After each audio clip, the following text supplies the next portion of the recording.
ಹುಬ್ಬಳ್ಳಿಯಲ್ಲಿ ವಿದ್ಯಾರ್ಥಿನಿ ನೇಹಾ ಕೊಲೆ ಪ್ರಕರಣ. ವಿದ್ಯಾರ್ಥಿನಿ ನೇಹಾ ಹಿರೇಮಠ ಕೊಲೆ ಪ್ರಕರಣಕ್ಕೆ ಸಂಬಂಧಪಟ್ಟಂತೆ ಫಯಾಜ್ ಕುರಿತು ಆಘಾತಕಾರಿ ಮಾಹಿತಿ ಬಹಿರಂಗವಾಗಿದೆ. ಈ ಹಿಂದೆ ತಂದೆಯ ಮೇಲೂ ಕೂಡ ಹಲ್ಲೆ ಮಾಡಿದ್ದ ಫಯಾಜ್ 3 ತಿಂಗಳ ಹಿಂದೆಯಷ್ಟೇ ತಂದೆ ಮೇಲೆ ಫಯಾಜ್ ಹಲ್ಲೆ ಮಾಡಿದ್ದಂತೆ. ಆಸ್ತಿ ವಿಚಾರಕ್ಕೆ ತಂದೆಯ ಮೇಲೂ ಕೂಡ ಈ ಫಯಾಜ್ ಹಲ್ಲೆ ನಡೆಸಿದ್ದ. ಮಗನ ವಿರುದ್ಧ ಬಾಬಾ ಸಾಹೇಬ್ ಠಾಣೆ ಮೆಟ್ಟಿಲೇರಿದ್ರು. ಬಾಬಾ ಸಾಹೇಬ್ ಫಯಾಜ್ ತಂದೆ. ಈ ವೇಳೆ ಫಯಾಜ್ನನ್ನ ಕರೆಸಿ ಪಿಎಸ್ಐ ವಾರ್ನ್ ಕೂಡ ಮಾಡಿದ್ರಂತೆ. ವಾರ್ನ್ ಮಾಡಿ ಮುನವಳ್ಳಿ ಪಿಎಸ್ಐ ಆನಂದ್ ಅವರು ಕಳಿಸಿದ್ರು. TV9ಗೆ ಸವದತ್ತಿ ಪೊಲೀಸ್ ಮೂಲಗಳಿಂದ ಲಭ್ಯವಾಗಿರುವ ಮಾಹಿತಿ ಇದು. ಈ ಫಯಾಜ್ ಹಿಸ್ಟ್ರಿಗೆ ಸಂಬಂಧಪಟ್ಟಂತೆ ಮತ್ತಷ್ಟು ಮಾಹಿತಿ ಬಹಿರಂಗವಾಗ್ತಿದೆ.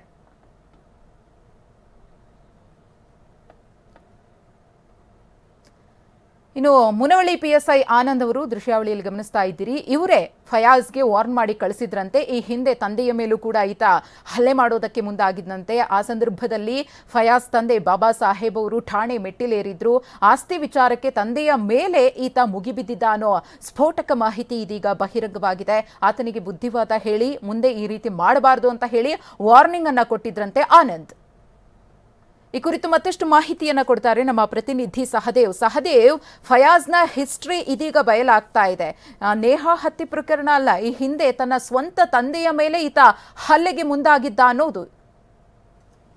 ಹೌದು ಮಧುಶ್ರೀ, ಏನು ಫಯಾಜ್ ಏನಿದ್ದಾನೆ ಈತನ ಹಿಸ್ಟ್ರಿಯನ್ನ ನೋಡ್ತಾ ಹೋದಂತೆ ಈತನ ಕರಾಳ ಮುಖಗಳು ಒಂದೊಂದಾಗಿ ಬಯಲಿಗೆ ಆಗ್ತಾ ಇರುವಂತದ್ದು. ಮುಖ್ಯವಾಗಿ ಈತ ಏನು ಕಳೆದ 3 ತಿಂಗಳ ಹಿಂದಷ್ಟೇ ತಮ್ಮ ತಂದೆಯ ಮೇಲೆ ಹಲ್ಲೆ ಮಾಡಿರುವಂತಹದ್ದು ಕೂಡ ಈಗ ಈ ಒಂದು ವಿಚಾರ ಗೊತ್ತಾಗಿರುವಂತದ್ದು. ಏನು ಮುನವಳ್ಳಿ ಪಟ್ಟಣದಲ್ಲಿ ಇವ್ರದ್ದು ಮನೆ ಏನಿದೆ ಆ ಮನೆಯಲ್ಲಿ ತಾಯಿ ಮತ್ತು ತಂದೆ ಬೇರೆ ಬೇರೆಯಾಗಿ ವಾಸ ಮಾಡ್ತಾ ಇರುವಂತದ್ದು. ಸೊ ತಂದೆಗೆ ಈಗಾಗ್ಲೇ ಏನು ಆಸ್ತಿ ವಿಚಾರಕ್ಕೆ ಸಂಬಂಧಪಟ್ಟಂತೆ ತಾಯಿಯವರು ಕೂಡ ಸಾಕಷ್ಟು ಬಾರಿ ಜಗಳ ಆಡ್ಕೊಂಡಿದ್ರು. ಆ ಅಪ್ಪ ಅಮ್ಮನ ಜಗಳ ಮತ್ತೆ ಈತ ಬಂದು 2.5 ತಿಂಗಳ ಹಿಂದೆ ಅವರ ಮೇಲೆ ಹಲ್ಲೆ ಕೂಡ ಮಾಡಿದ್ರು. ಈ ಒಂದು ವಿಚಾರ ಸವದತ್ತಿ ಪೊಲೀಸ್ ಸ್ಟೇಷನ್ ಮೆಟ್ಟಿಲು ಕೂಡ ಹತ್ತಿತ್ತು. ಈ ವೇಳೆ ಪೊಲೀಸರು ಕೂಡ ಆತನಿಗೆ ಬುದ್ಧಿವಾದ ಹೇಳಿ ಮುಚ್ಚಳಿಕೆ ಪತ್ರ ಬರೆಸ್ಕೊಂಡು ಕಳಿಸಿರುವಂತದ್ದು. ಮಧುಶ್ರೀ, ಧನ್ಯವಾದ ಸಹದೇವ್. ಹುಬ್ಬಳ್ಳಿಯಲ್ಲಿ ನೇಹಾ ಹತ್ಯೆ ಖಂಡಿಸಿ ರೊಚ್ಚಿಗೆದ್ದ ಎಬಿವಿಪಿ ಇಂದು ಬೆಂಗಳೂರಿನಲ್ಲಿ ಗೃಹ ಸಚಿವರ ಮನೆಗೆ ಮುತ್ತಿಗೆ ಹಾಕಲು ಯತ್ನಿಸಿತು. ಪರಮೇಶ್ವರ್ ನಿವಾಸದ ಬಳಿ ಹೈ ಡ್ರಾಮವೇ ನಡೆಯಿತು. ನೇಹಾ ಕೊಲೆ ಆರೋಪಿಗೆ ಕಠಿಣ ಶಿಕ್ಷೆ ನೀಡುವಂತೆ ಎಬಿವಿಪಿ ಕಾರ್ಯಕರ್ತರು ಆಕ್ರೋಶವನ್ನ ಹೊರಹಾಕಿದ್ರು.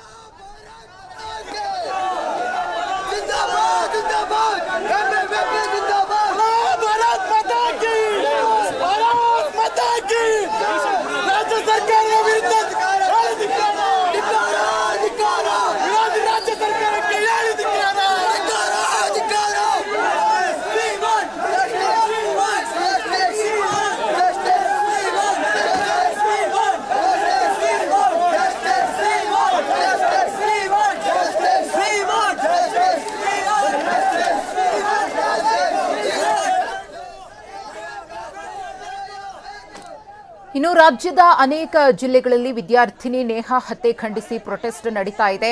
ಹುಬ್ಬಳ್ಳಿ, ಕಲಬುರಗಿ, ವಿಜಯಪುರದಲ್ಲೂ ಕೂಡ ಪ್ರತಿಭಟನೆಯನ್ನ ಮಾಡಲಾಗಿದೆ. ಯಾದಗಿರಿ ಡಿಸಿ ಕಚೇರಿ ಎದುರು ವೀರಶೈವ ಸಮಾಜ ಪ್ರತಿಭಟನೆಯನ್ನ ನಡೆಸಿದೆ. ಕೊಲೆ ಆರೋಪಿ ಫಯಾಜ್ನನ್ನ ಗಲ್ಲಿಗೇರಿಸಬೇಕು ಅಂತ ಆಗ್ರಹ ಪಡಿಸಿದ್ದಾರೆ. ದೃಶ್ಯಾವಳಿಗಳಲ್ಲಿ ಗಮನಿಸ್ತಾ ಇದ್ದೀರಿ. ಕಲಬುರಗಿ, ವಿಜಯಪುರ ಮತ್ತು ಯಾದಗಿರಿಯಲ್ಲಿ ಯಾವ ರೀತಿಯಾಗಿ ಪ್ರೊಟೆಸ್ಟ್ ನಡೆದಿದೆ ಅಂತ ಹೇಳಿ. ವಿಜಯಪುರ ಜಿಲ್ಲೆಯ ಮುದ್ದೇಬಿಹಾಳ ಪಟ್ಟಣದಲ್ಲಿ ಪ್ರತಿಭಟನೆ ನಡೆದಿದೆ. ಹಿಂದೂ ಹೋರಾಟಗಾರರ ಜೊತೆಗೆ ಮುಸ್ಲಿಂ ಮುಖಂಡರು ಕೂಡ ಭಾಗಿಯಾಗಿದ್ದಾರೆ. ನೇಹಾಗೆ ನ್ಯಾಯ ಸಿಗಬೇಕು ಅಂತ. ಇನ್ನು ಕಲಬುರಗಿಯ ಎಸ್ವಿಪಿ ವೃತ್ತದಲ್ಲಿ ಹಿಂದೂ ಸಂಘಟನೆ ಪ್ರತಿಭಟನೆಯನ್ನ ಮಾಡಿ ಫಯಾಜ್ನನ್ನ ಗಲ್ಲಿಗೇರಿಸುವಂತೆ ಆಗ್ರಹಿಸಿ ಆತನ ಫೋಟೋವನ್ನ ದಹಿಸಿ ಆಕ್ರೋಶವನ್ನ ಹೊರಹಾಕಿದ್ದಾರೆ.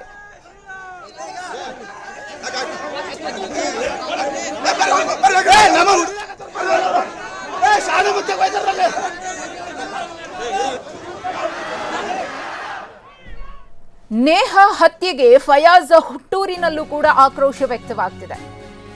ವಿದ್ಯಾರ್ಥಿನಿ ನೇಹಾ ಹತ್ಯೆಗೆ ಫಯಾಜ್ ಹುಟ್ಟೂರಿನಲ್ಲೂ ಕೂಡ ಆಕ್ರೋಶ. ಘಟನೆಯನ್ನ ಖಂಡಿಸಿ ಇಂದು ಆರೋಪಿ ಹುಟ್ಟೂರಿನಲ್ಲಿ ಬಂದ್. 2ನೇ ದಿನವೂ ಕೂಡ ಬಂದ್ ಆದ ಮುನವಳ್ಳಿ ಪಟ್ಟಣ. ನಿನ್ನೆಯೂ ಕೂಡ ಬಂದಿತ್ತು, ಇವತ್ತು ಕೂಡ ಬಂದ್. ಸ್ವಯಂ ಪ್ರೇರಿತವಾಗಿ ಅಂಗಡಿ ಮುಂಗಟ್ಟುಗಳನ್ನು ಬಂದ್ ಮಾಡಿ ಕೊಲೆಯಾದಂತಹ ನೇಹಾ ಹತ್ಯೆಗೆ ನ್ಯಾಯ ಸಿಗಬೇಕು ಅಂತ ಹೇಳಿ ಆಗ್ರಹ ಪಡಿಸುತ್ತಿದ್ದಾರೆ. ಗಮನಿಸ್ತಾ ಇದ್ದೀರಿ, ಅಂಗಡಿ ಮುಂಗಟ್ಟುಗಳನ್ನು ಸಂಪೂರ್ಣವಾಗಿ ಸ್ವಯಂ ಪ್ರೇರಿತರಾಗಿ ಅವರೇ ಬಂದ್ ಮಾಡಿದ್ದಾರೆ, ಸಹಕಾರವನ್ನ ಕೊಟ್ಟಿದ್ದಾರೆ ಹೋರಾಟಕ್ಕೆ. ಬೆಳಗಾವಿಯ ಮುನವಳ್ಳಿ ಫಯಾಜ್ ಹುಟ್ಟೂರು, ಆತನ ಹುಟ್ಟೂರಿನಲ್ಲೂ ಕೂಡ ಧರಣಿ ಮುಂದುವರೆದಿದೆ. 3 ದಿನ ಬಂದ್ ಆಚರಿಸ್ತೀವಿ ಅಂತ ಹೇಳಿದ್ರು. ಇವತ್ತು 2ನೇ ದಿನ ಬಿಗಿ ಪೊಲೀಸ್ ಭದ್ರತೆಯನ್ನ ಕೂಡ ಕಲ್ಪಿಸಲಾಗಿದೆ.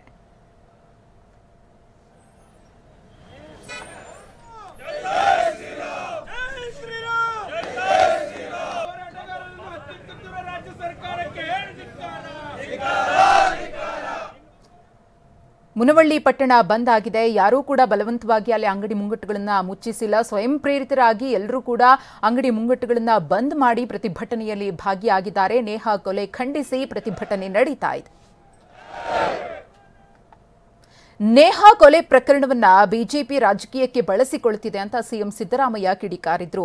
ನೇಹಾ ಕೊಲೆಯನ್ನ ನಾನು ಖಂಡಿಸ್ತೇನೆ, ಕಾನೂನು ಮತ್ತು ಸುವ್ಯವಸ್ಥೆ ವಿಚಾರದಲ್ಲಿ ಗಂಭೀರವಾಗಿದ್ದೇವೆ ಅಂತ ಹೇಳಿದ್ರು. ಇನ್ನು ಡಿಸಿಎಂ ಡಿಕೆ ಮಾತನಾಡಿ ಪ್ರಕರಣದಲ್ಲಿ ಯಾರ ಬಗ್ಗೆಯೂ ಕರುಣೆ ಇಲ್ಲ ಅಂತ ಹೇಳಿದ್ರು.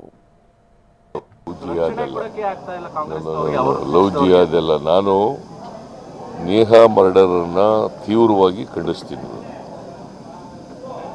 ಮತ್ತೆ ಕೂಡಲೇ ಅವನು ಅರೆಸ್ಟ್ ಮಾಡಿದ್ದೀವಿ. ಯಾರು ಕೊಲೆ ಮಾಡಿದ್ದಂಥ ವ್ಯಕ್ತಿನ ಕೂಡಲೇ ಅರೆಸ್ಟ್ ಮಾಡಿದ್ದೀವಿ. ಸೊ ಇನ್ವೆಸ್ಟಿಗೇಟ್ಸನ್ನು ಸೀರಿಯಸ್ ಆಗಿ ಮಾಡಿ ತಪ್ಪಿತಸ್ಥರಿಗೆ ಉಗ್ರವಾದಂಥ ಶಿಕ್ಷೆ ಕೊಡಲಿಕ್ಕೆ ಪ್ರಯತ್ನ ಮಾಡ್ತೀವಿ. ಎಲ್ಲ ಕಾಲದಲ್ಲೂ ಕೂಡ ಕೆಲವು ಮರ್ಡರ್ಗಳಾಗಿದ್ದಾವೆ, ಆಗಿಲ್ಲ ಅಂತ ಎಲ್ಲ ಹಾಗಂತೇಳಿ ಲಾ ಆ್ಯಂಡ್ ಆರ್ಡರ್ನ ನಾವು ಸೀರಿಯಸ್ ತಗೊಂಡಿಲ್ಲ ಅಂತಲ್ಲ. You have taken it very seriously. ಕರ್ನಾಟಕದಲ್ಲಿ ಶಾಂತಿ ಸುವ್ಯವಸ್ಥೆ ಇರ್ತಕ್ಕಂಥದ್ದು ಬೇರೆ ರಾಜ್ಯಗಳಲ್ಲಿ ಇಲ್ಲ. ಕರ್ನಾಟಕದಲ್ಲಿ ಶಾಂತಿ ಸುವ್ಯವಸ್ಥೆ ಚೆನ್ನಾಗಿದೆ. ಬಟ್ ನಾವು ಯಾವುದೇ ಕೃತ್ಯ ನಡೆದರೂ ಕೂಡ ಅದು ಮರ್ಡರ್ ಆಗಿರಲಿ, ದರೋಡೆ ಆಗಿರಲಿ, ಕಳ್ಳತನ ಆಗಿರಲಿ, ಯಾವುದೇ ಕೃತ್ಯ ಆದರೂ ಕೂಡ ಅದನ್ನು ತೀವ್ರವಾಗಿ ಖಂಡಿಸ್ತೀವಿ ಮತ್ತು ತಪ್ಪಿತಸ್ಥರಿಗೆ ಕಠಿಣವಾದಂಥ ಶಿಕ್ಷೆ ಕೊಡಿಸಲಿಕ್ಕೆ ಪ್ರಯತ್ನ ಮಾಡ್ತೀವಿ. ರಾಜಕೀಯಕ್ಕೆ ಬಳಸ್ಕೊತಾ ಇದ್ದಾರೆ ಅಷ್ಟೇ. ಇದು ದುರ್ದೈವ. ಒಂದು ರಾಜಕೀಯ ಪೊಲಿಟಿಕಲ್ ಪಾರ್ಟಿ ರಾಜಕೀಯಕ್ಕೆ ಒಬ್ಬರ ಸಾವನ್ನು ಬಳಸ್ಕೊಳ್ತಕ್ಕಂಥದ್ದು ಇದೆಯಲ್ಲ, ಅದು ಖಂಡನೀಯವಾದದ್ದು. ಇವತ್ತು ರಾಜ್ಯಾದ್ಯಂತ ಪ್ರತಿಭಟನೆ ಮಾಡ್ತಿದ್ದಾರೆ. ಅಲ್ಲ, ಮಾಡಲಿ. ಅದಕ್ಕೆ ನಾನು ಹೇಳಿದ್ದು ರಾಜಕೀಯವಾಗಿ ಬಳಸ್ಕೊಳಕ್ಕೆ ಹೋಗಬಾರ್ದು. ವಿಚಾರವಾಗಿ ಸಾಕಷ್ಟು ಪ್ರತಿಭಟನೆ ಆಗ್ತಿದೆ, ಕಠಿಣ ಶಿಕ್ಷೆ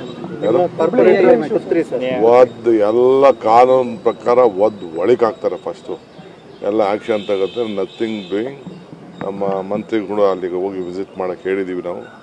ಅವರು ಹೋಗ್ತಾ ಇದ್ದಾರೆ. ಯಾವ ಕಾರಣಕ್ಕೂ ಅವ್ರದ್ದು ಏನು ಪರ್ಸನಲ್ ಇದೆಯೋ ಏನಿದೆಯೋ ಅದೇನೋ ಅವ್ರ ಇಂಟರ್ನಲ್ ಇಶ್ಯೂಸ್ ಇತ್ತು ಅಂತ ಯಾರೋ ಹೇಳಿದ್ರು ನನಗೆ. ಅವ್ರ ಹೋಮ್ ಮಿನಿಸ್ಟರ್ ಡೀಲ್ ಮಾಡ್ತಾ ಇದ್ದಾರೆ. No mercy on anyone. ಎಲ್ಲ ಒಳಗಾಗ್ತಾರೆ. ಅವರು ಮೈನಾರಿಟಿ ಲೀಡರ್ಸು ಅವರೆಲ್ಲ ಹೇಳಿದ್ದಾರೆ, ಏನು ಮಾಡಬೇಕೋ ಮಾಡ್ತಾರೆ. ಇನ್ನು ಮಾಜಿ ಸಿಎಂ ಕುಮಾರಸ್ವಾಮಿ ಕಾಂಗ್ರೆಸ್ ವಿರುದ್ಧ ಕಿಡಿಕಾರಿದ್ದಾರೆ. ಹೆಣ್ಮಕ್ಕಳಿಗೆ ಇವರು ಎಷ್ಟರ ಮಟ್ಟಿಗೆ ಗೌರವ ಕೊಡ್ತಾರೆ? ಅವ್ರಿಗೇನಾದ್ರೂ ಅಲ್ಪ ಸ್ವಲ್ಪ ಮಾನವೀಯತೆ ಇದೆಯಾ? ಕೈ ಕಾರ್ಪೊರೇಟರ್ ಮಗಳಿಗೆ ರಕ್ಷಣೆ ಕೊಡದವರು ಈ ಮಹಾನುಭಾವರು ರಾಜ್ಯಕ್ಕೆ ರಕ್ಷಣೆ ಕೊಡ್ತಾರಾ ಎಂದಿದ್ದಾರೆ. ಅದ್ಯಾವುದೋ ನಾನು ಹೇಳಿಕೆ ಕೊಟ್ಟೆ ಅಂತ ಹೇಳಿ ಏನು ಕಾಂಗ್ರೆಸ್ನ ಮಹಿಳಾ ಮಣಿಗಳನ್ನು ಕಳಿಸಿ ಅದೆಂಥದ್ದು ಗೋ ಬ್ಯಾಕ್ ಅಂತ ಹೇಳಿದ್ರಲ್ಲ, ಇದು ಹೆಣ್ಣು ಮಕ್ಕಳಿಗೆ ಈ ಮುಖ್ಯಮಂತ್ರಿ ಉಪಮುಖ್ಯಮಂತ್ರಿ ಎಷ್ಟರ ಮಟ್ಟಿಗೆ ಗೌರವ ಕೊಡ್ತಾರೆ. ಆ ಕುಟುಂಬಗಳು ಮರ್ಯಾದೆಯಿಂದ ಬದುಕಿರತಕ್ಕಂಥ ಕುಟುಂಬಗಳನ್ನು ಯಾವ್ಯಾವ ರೀತಿ ಬೇಕಾದರೂ ಹೇಳಿಕೆಗಳನ್ನು ಕೊಟ್ಟು ಜವಾಬ್ದಾರಿತ ಸ್ಥಾನದಲ್ಲಿ ಆ ಕುಟುಂಬಗಳ ವರ್ಚಸ್ಸನ್ನು ಟಾರ್ನಿಷ್ ಮಾಡ್ತಕ್ಕಂಥದ್ರಲ್ಲಿ ನಾವು ಎಕ್ಸ್ಪರ್ಟು ಅಂತಕ್ಕಂಥದ್ದನ್ನು ನೆನ್ನೆ ಹೇಳಿಕೆಯಲ್ಲಿ ಗಮನಿಸ್ಬೋದು. ಅವರಿಗೇನಾದರೂ ಅಲ್ಪ ಸ್ವಲ್ಪ ಒಂದು ಮಾನವೀಯತೆ ಏನಾದಿದ್ದರೆ ಅದು ಆ ಬರ್ಬರ ಹತ್ಯೆಗೆ ಈಡಾಗಿರ್ತಕ್ಕಂಥದ್ದು ಕಾಂಗ್ರೆಸ್ ಪಕ್ಷದ ಕಾರ್ಪೊರೇಟರ್ ಮಗಳು. ಕಾಂಗ್ರೆಸ್ ಪಕ್ಷದ ಕಾರ್ಪೊರೇಟರ್ನೇ ಇವತ್ತು ರಕ್ಷಣೆ ಕೊಡಲಿಕ್ಕಾಗದೇ ಇರತಕ್ಕಂಥ ಈ ಇಬ್ಬರು ಮಹಾನುಭಾವರು ಈ ರಾಜ್ಯದ ರಕ್ಷಣೆ ಕೊಡ್ತಕ್ಕಂಥವ್ರು ಇವರು.